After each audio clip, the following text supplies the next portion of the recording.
há mais de um ano, nós temos nos dedicado a estudar o Evangelho segundo Marcos. Então, hoje chegamos ao capítulo 15, chegamos ao penúltimo capítulo do Evangelho segundo Marcos.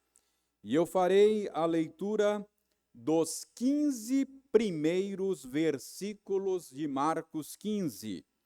Então, abra a sua Bíblia, Marcos 15, de 1 a 15. Eu lerei e você acompanhará aí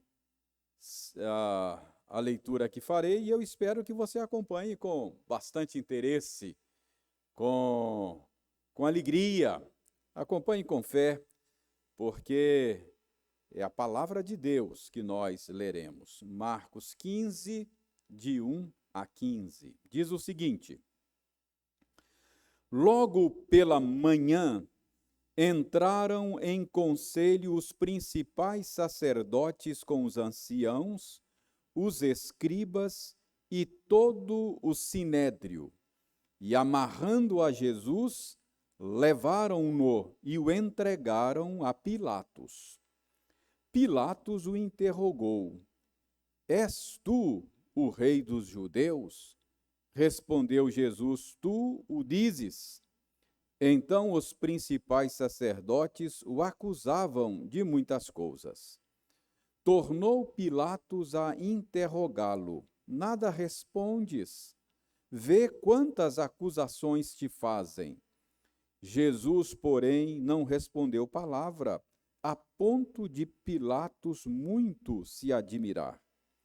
Ora, por ocasião da festa, era costume soltar ao povo um dos presos, qualquer que eles pedissem. Havia um, chamado Barrabás, preso com amotinadores, os quais em um tumulto haviam cometido homicídio. Vindo a multidão, começou a pedir que lhes fizesse como de costume. E Pilatos lhes respondeu, dizendo: Quereis que eu vos solte o rei dos judeus? Pois ele bem percebia que, por inveja, os principais sacerdotes lhe o haviam entregado. Mas estes incitaram a multidão no sentido de que lhes soltassem, de preferência, Barrabás. Mas Pilatos lhes respondeu, ou lhes perguntou: Que farei então deste a quem chamais o rei dos judeus? Eles, porém, clamavam: Crucifica-o! Mas Pilatos lhes disse: Que mal fez ele? E eles gritavam cada vez mais: Crucifica-o! Então, Pilatos, querendo contentar a multidão, soltou-lhes Barrabás. E após mandar açoitar a Jesus, entregou-o para ser crucificado. Até aí, verso 15. Vamos orar pedindo ao Senhor que nos dê a bênção da iluminação do Espírito Santo. Deus bondoso, agradecemos-te por tua palavra, ora lida. Agradecemos-te pela oportunidade de meditarmos nela e pedimos-te que tu nos ajudes a compreender corretamente o sentido desta passagem, que tu convenças o nosso coração de que a tua palavra é a verdade e que tu movas os nossos pés na direção da obediência à tua palavra.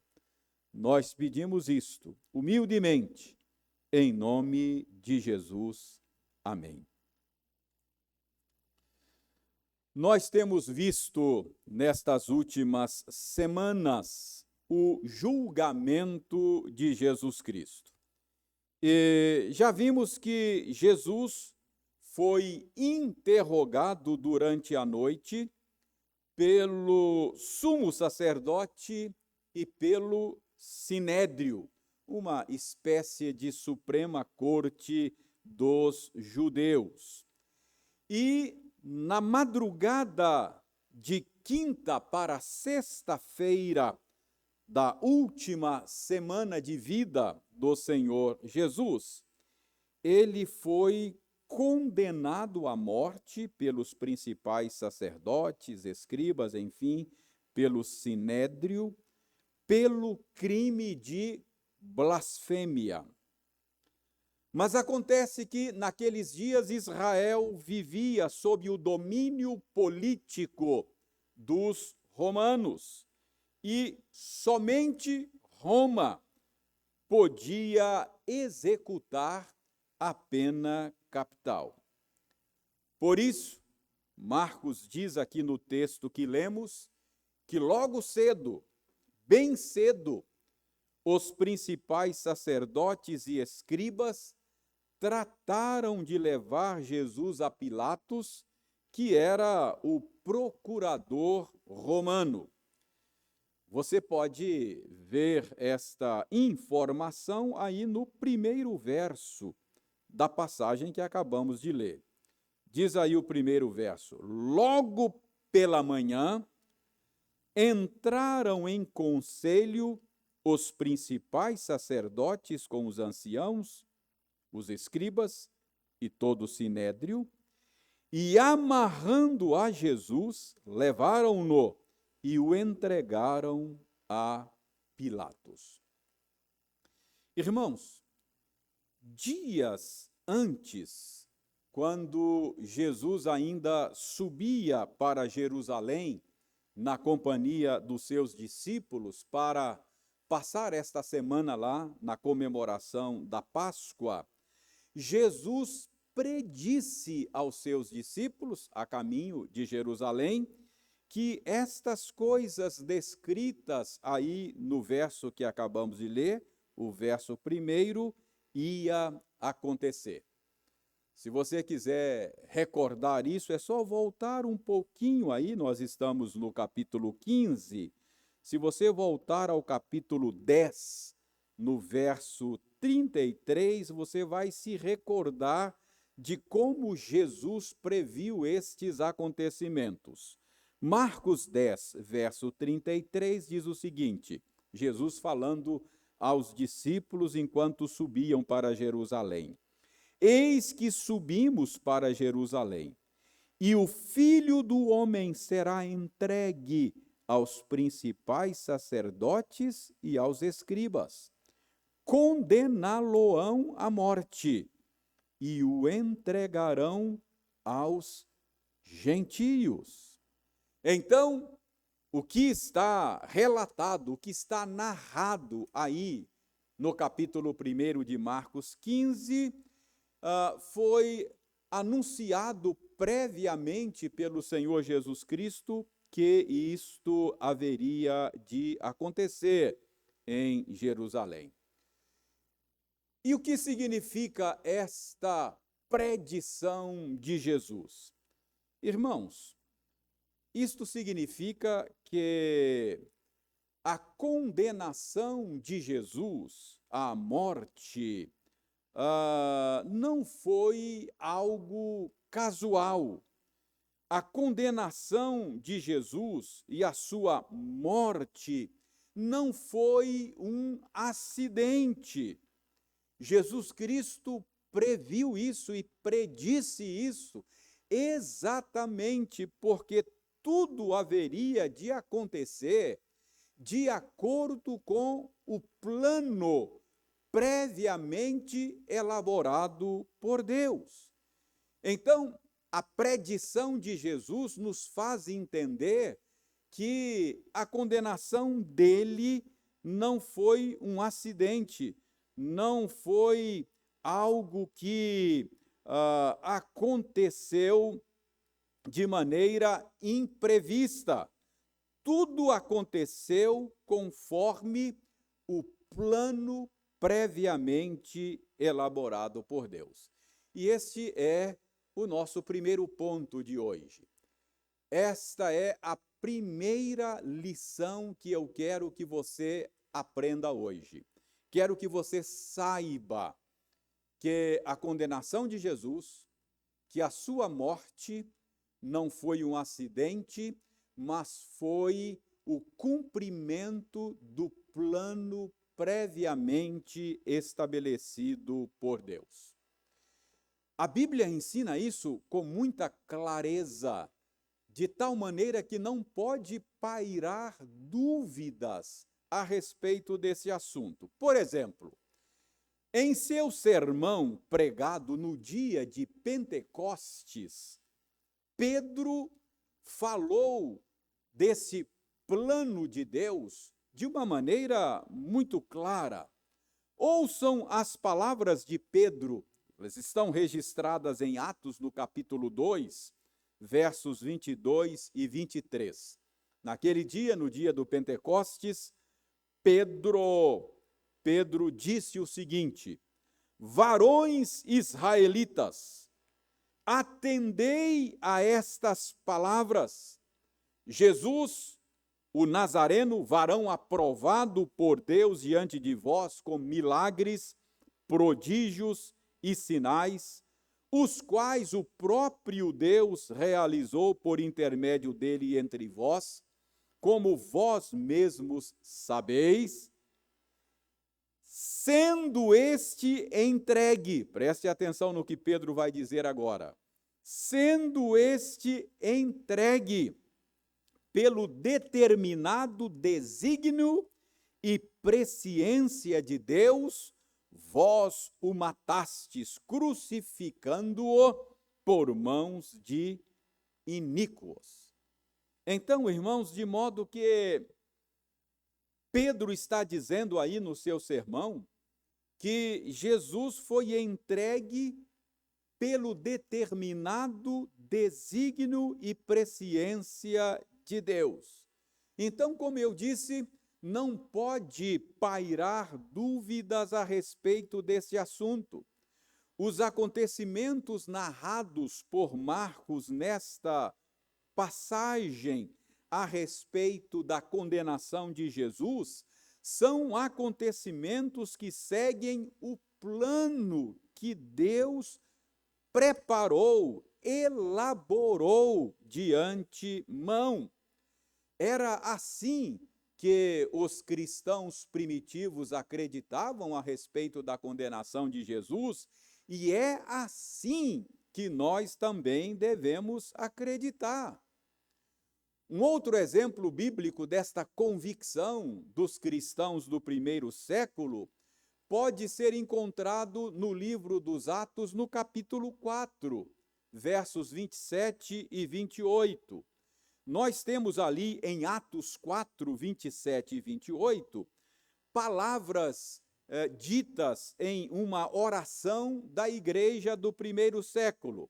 Vejam bem como os cristãos oravam pelos apóstolos que estavam sendo perseguidos, e eles oravam pela igreja em geral, dizendo o seguinte, Atos 4, 27 e 28. Porque verdadeiramente se ajuntaram nesta cidade contra o teu santo servo Jesus, ao qual ungistes Herodes e Pôncio Pilatos, com gentios e gente de Israel, preste atenção agora no que eles disseram, para fazerem tudo que a tua mão e o teu propósito predeterminaram. Então, os cristãos do primeiro século entendiam que esse conluio entre os principais sacerdotes e escribas que levaram Jesus a Pôncio Pilatos, que enviou Jesus a Herodes, que o devolveu a Pôncio Pilatos, todos estes agentes estavam fazendo aquilo que a mão e o propósito de Deus haviam predeterminado. segundo o entendimento dos cristãos do primeiro século, todos esses acontecimentos eram parte do plano, do propósito do próprio Deus. Então, qual é a primeira lição que eu quero deixar aqui para você nesta noite? É que a condenação de Jesus não foi um acontecimento fortuito. A condenação de Jesus não foi algo casual. A condenação de Jesus foi algo planejado pelo próprio Deus. A condenação de Jesus não foi um acidente. A condenação de Jesus não foi uma casualidade. Então, esta é a primeira lição, a primeira verdade que esta passagem de Marcos 15, de 1 a 15, nos ensina. Mas há uma segunda lição. Além de aprendermos aqui que a condenação de Jesus não foi uma casualidade, nós aprendemos aqui também que Deus, que a tudo planejou e executou, se serviu da instrumentalidade humana, se serviu de instrumentos humanos para levar a efeito o seu plano, para levar a efeito aquilo que ele mesmo havia planejado. Deus se serviu dos principais sacerdotes e escribas para que Jesus fosse entregue a Pilatos. E Deus se serviu de Pilatos para que Jesus fosse condenado e executado de maneira dolorosa e de maneira humilhante. Então, essa passagem nos ensina que Deus planejou a condenação de Jesus e que Deus usou instrumentos humanos para que esse plano fosse executado, conforme lemos ainda há pouco. Irmãos, a Confissão de Fé de Westminster articula de uma maneira muito útil esta verdade a respeito deste modo de Deus agir. Os nossos pais na fé, aqueles que elaboraram a Confissão de Fé de Westminster, eles articularam esta verdade sobre esse modo de Deus agir, dizendo que Deus é a causa primária de tudo o que acontece. Mas Deus, que é a causa primária, se serve de causas secundárias para fazer as coisas acontecerem. Então, segundo o ensino da Confissão de Fé de Westminster, Deus foi a causa primária da condenação de Jesus. Tudo aconteceu de acordo com o que Deus havia planejado e determinado. O profeta Isaías disse com todas as letras que ao Senhor Deus agradou moê-lo. Então, a causa primária da condenação de Jesus foi Deus, o seu plano eterno. E os principais sacerdotes e os escribas e as autoridades romanas foram as causas secundárias da condenação de Jesus. Então, esta é uma maneira muito útil de nós entendermos que há duas causas aqui em operação. Deus, a causa primária, se servindo de causas secundárias.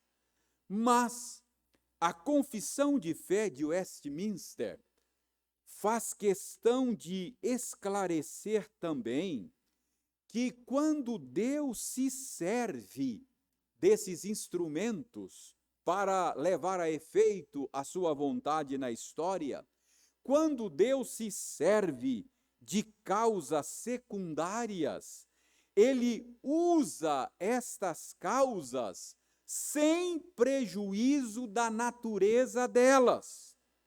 Portanto, isto não significa que, ao usar estas causas secundárias, Deus esteja legitimando ou Deus esteja justificando a motivação destas causas secundárias. Deixe-me explicar isso para você. O que vemos aqui em Marcos 15 é Deus usando os principais sacerdotes, é Deus usando os escribas como causas secundárias para que Jesus fosse condenado à morte. E a pergunta é: quem eram estes principais sacerdotes? Quem eram estes escribas? Eles eram líderes religiosos cheios de orgulho. Eles eram líderes religiosos ávidos pelos privilégios do poder. Eles colaboraram com o plano de Deus, mas o fizeram sem o saber. Eles colaboraram com a execução do plano de Deus, mas eles não foram movidos pelo desejo de glorificar a Deus. Eles não foram movidos pelo desejo de fazer a vontade de Deus. Eles não estavam preocupados com o que é justo. Eles não estavam preocupados com o que é verdadeiro. Eles não estavam preocupados em fazer o que era reto. Eles estavam preocupados com os seus próprios interesses e com em saciar a sua sede de poder. Então, meus irmãos, por que é que estes escribas, os principais sacerdotes, agiram no sentido de condenar Jesus à morte? É porque eles estavam incomodados. Eles se sentiam ameaçados com a popularidade de Jesus. Eles estavam apegados como larvas à posição que ocupavam. Dê uma olhada aí no verso 10.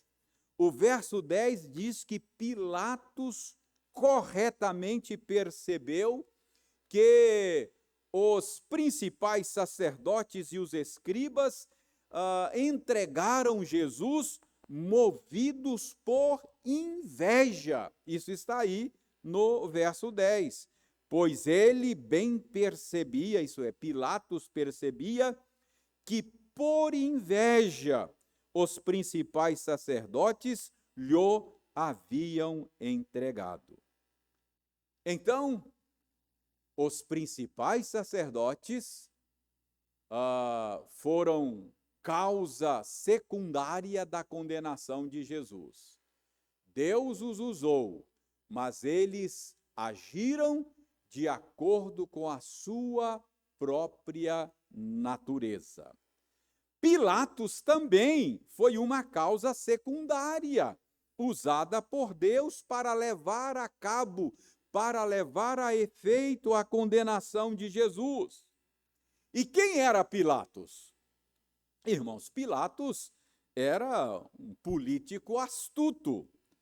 Tanto é assim que Marcos, na passagem que lemos, Marcos diz que Pilatos entendeu bem a estratégia maligna dos principais sacerdotes e escribas.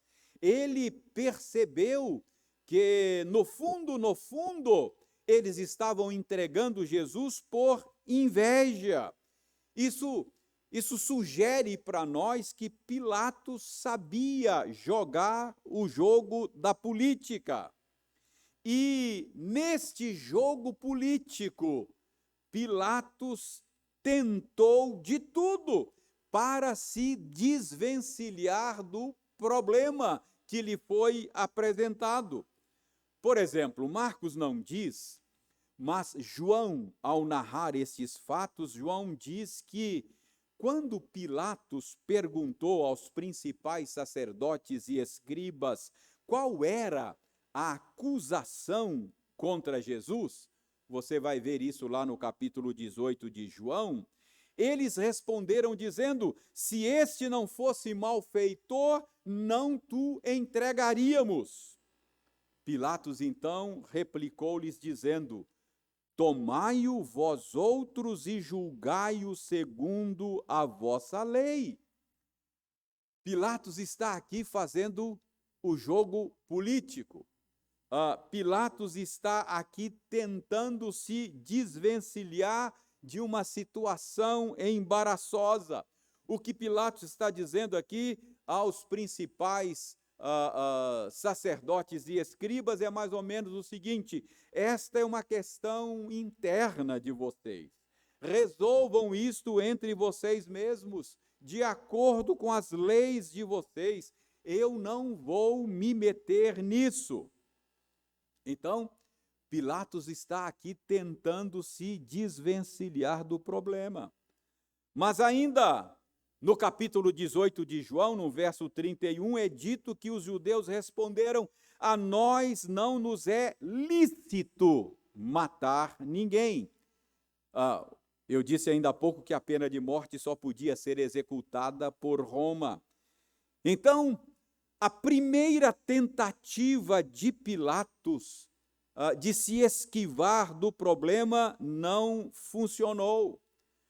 Eles haviam condenado Jesus à morte, mas os religiosos de Israel não podiam executar a pena capital, por isso levaram a Pilatos. Pela narrativa de Lucas, nós também podemos perceber que Pilatos estava ali buscando interesse político, estava fazendo jogo político, embora estivesse sendo usado por Deus como uma causa secundária da condenação de Jesus, Pilatos estava agindo de acordo com seus interesses políticos, ele estava jogando o jogo político, e a gente percebe isso em Lucas também. Lucas, no capítulo 23, verso 5, diz que os judeus disseram a Pilatos que Jesus estava alvoroçando o povo, ele estava ensinando por toda a Judéia, e ele estava fazendo isso desde que começou o seu ministério lá na Galileia. No verso 6, Lucas diz que Pilatos, ouvindo isto, certamente viu uma possibilidade de se livrar do problema. Se Jesus começou o seu ministério na Galileia, então Pilatos está dizendo, isso não é da minha jurisdição. A jurisdição sobre a Galileia era de Herodes. E Pilatos, sabendo que Herodes estava em Jerusalém por causa da festa da Páscoa, Pilatos tratou de mandar Jesus para Herodes, porque disse, não, ele é da jurisdição de Herodes. Mas Herodes, depois de ouvir Jesus, tratar Jesus com desprezo, escarnecer dele, acabou devolvendo Jesus a Pilatos. Enfim, Pilatos não conseguiu se desvencilhar da situação embaraçosa. Embora estivesse fazendo jogo político, ele não conseguiu se desvencilhar. Pilatos estava colaborando, sem o saber, com a execução do plano de Deus. Mas a motivação dele, repito, não era fazer a vontade de Deus. A motivação dele não era a glória de Deus. A motivação dele era os seus próprios interesses políticos. E como não havia conseguido sucesso em se desvencilhar da situação, Pilatos então resolve dar uma última cartada. Marcos diz que era costume, naquela época do ano, conceder clemência a um criminoso, a um prisioneiro. E Pilatos, então, resolveu usar isso, o costume da época, para tentar se desvencilhar, libertando Jesus. Político astuto que era, então ele apela para a opinião pública. Havia um criminoso, diz Marcos, no corredor da morte, aguardando a execução. O nome dele era Barrabás. E então foi como se Pilatos resolvesse ali fazer uma pesquisa de opinião. E ele estava certamente convicto de que a maioria haveria de opinar pela absolvição de Jesus e pela condenação de Barrabás. Mas a estratégia de Pilatos não funcionou mais uma vez. A multidão, segundo o texto que estamos analisando, preferiu a absolvição de Barrabás. O verso 12 do nosso texto, aí em Marcos 15, diz que Pilatos lhes perguntou então: que farei deste a quem chamais o rei dos judeus? E a resposta está nos versos 13 e 14. Eles, porém, clamavam: crucifica-o. Mas Pilatos lhes disse: que mal fez ele? E eles gritavam cada vez mais: crucifica-o, crucifica-o.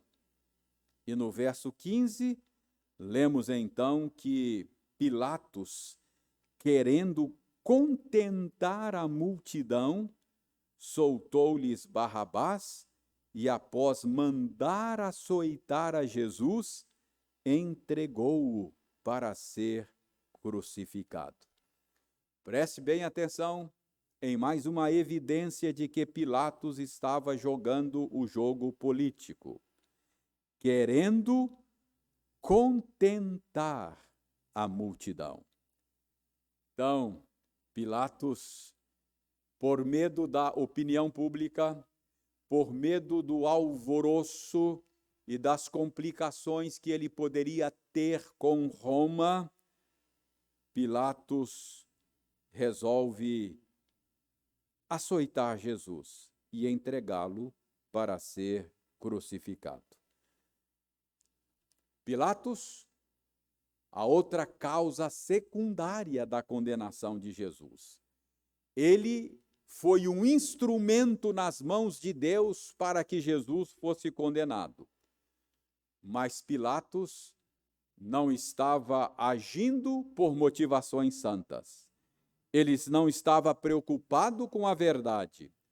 Ele não estava preocupado com o que é reto e com o que é justo. Ele não estava desejoso de promover a glória de Deus.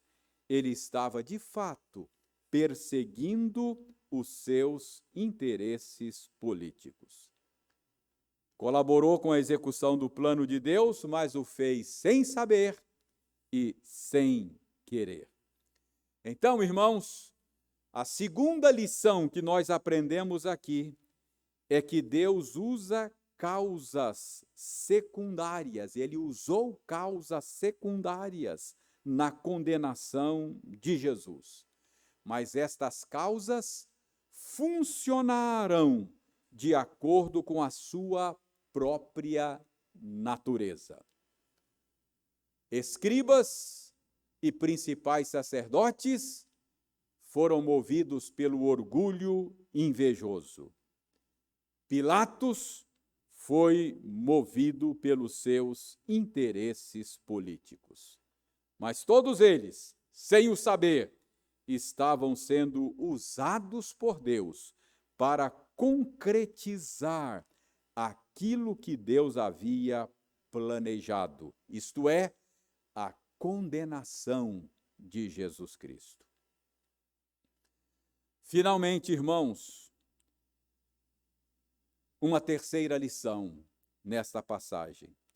E essa lição vem à tona por meio de uma pergunta que é uma pergunta crucial. É uma pergunta que precisa ser feita a esta passagem.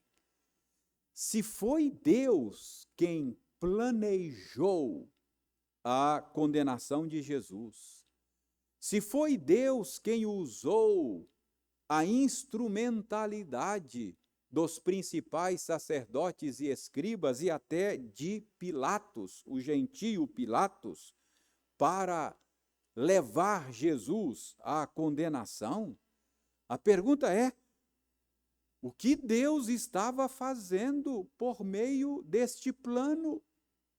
O que Deus estava fazendo por meio daquilo que ele planejou e executou? Será que Deus planejou a condenação de Jesus, o seu filho amado, movido por um prazer mórbido no sofrimento de seu filho? Será que é isso que Deus estava fazendo?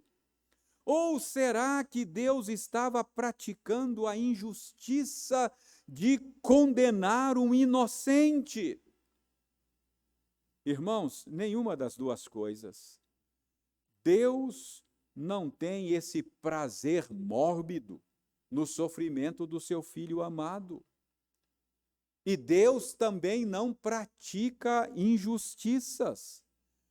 A Bíblia diz que Deus é santo e reto em todos os seus caminhos. Nele não há injustiças. Então a pergunta permanece: o que Deus estava buscando? O que Deus estava realizando ao planejar e ao levar a cabo a condenação do seu filho amado? Irmãos, eu creio que aqui nós temos uma pista. A narrativa de Marcos nos dá uma pista. Marcos nos mostra que Deus arquitetou a coisa de uma maneira tal que nos deixou uma pista da natureza substitutiva da condenação de Jesus. Preste atenção. Deus arquitetou de tal maneira o plano que a condenação de Jesus implicou a absolvição de um criminoso.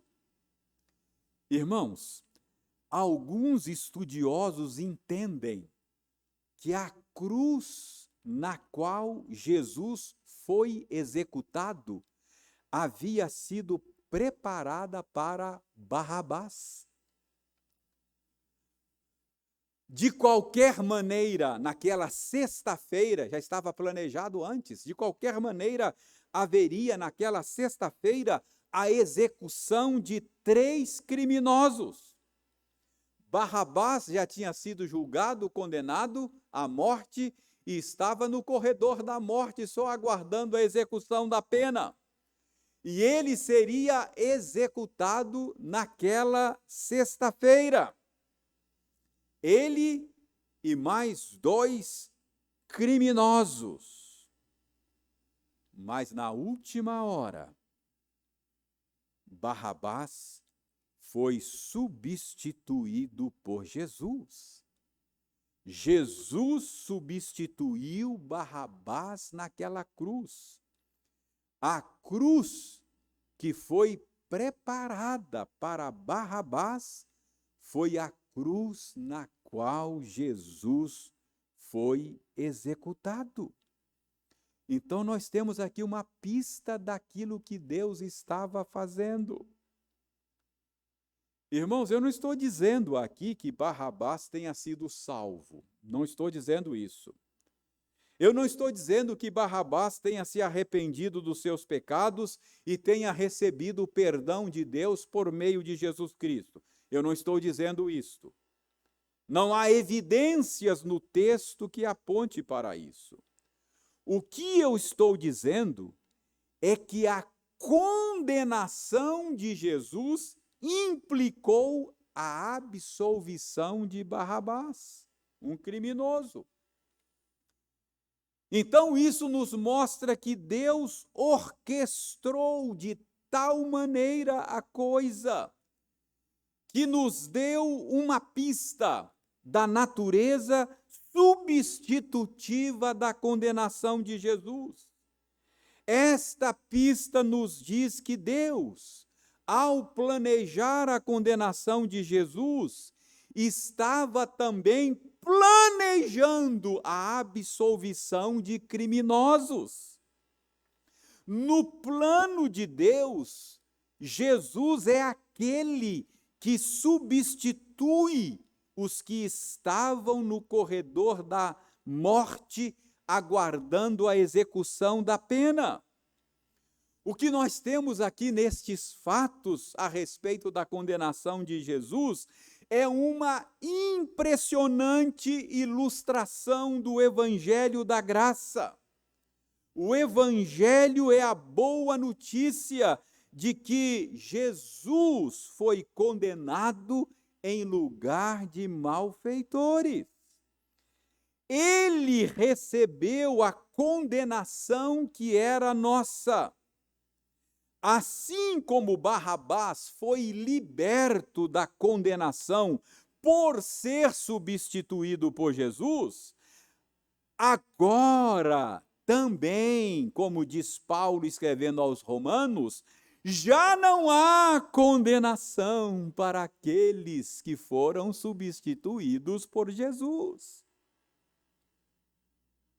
Então, meus irmãos, a condenação de Jesus não foi casual, foi planejada. Não foi um acidente.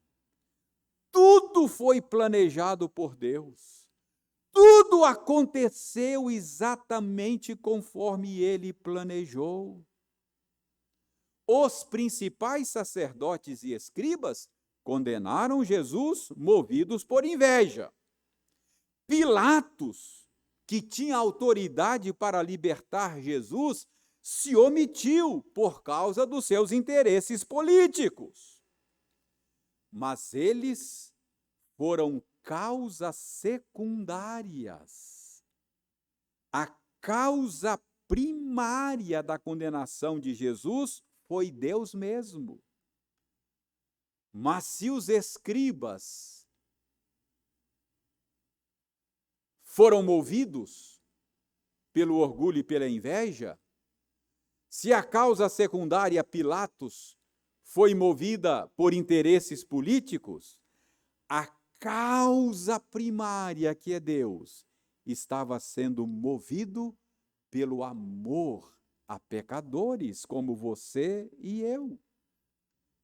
Então Deus condenou Jesus à morte, movido pelo seu imenso amor para com pecadores culpados, como você e eu. Ele estava, de fato, absolvendo pecadores culpados, como você e eu.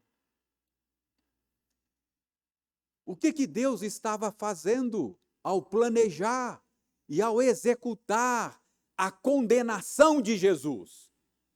Ele estava fazendo aquilo que João 3,16 diz: porque Deus amou ao mundo de tal maneira que deu o seu Filho unigênito, para que todo aquele que nele crê não pereça, mas tenha a vida eterna.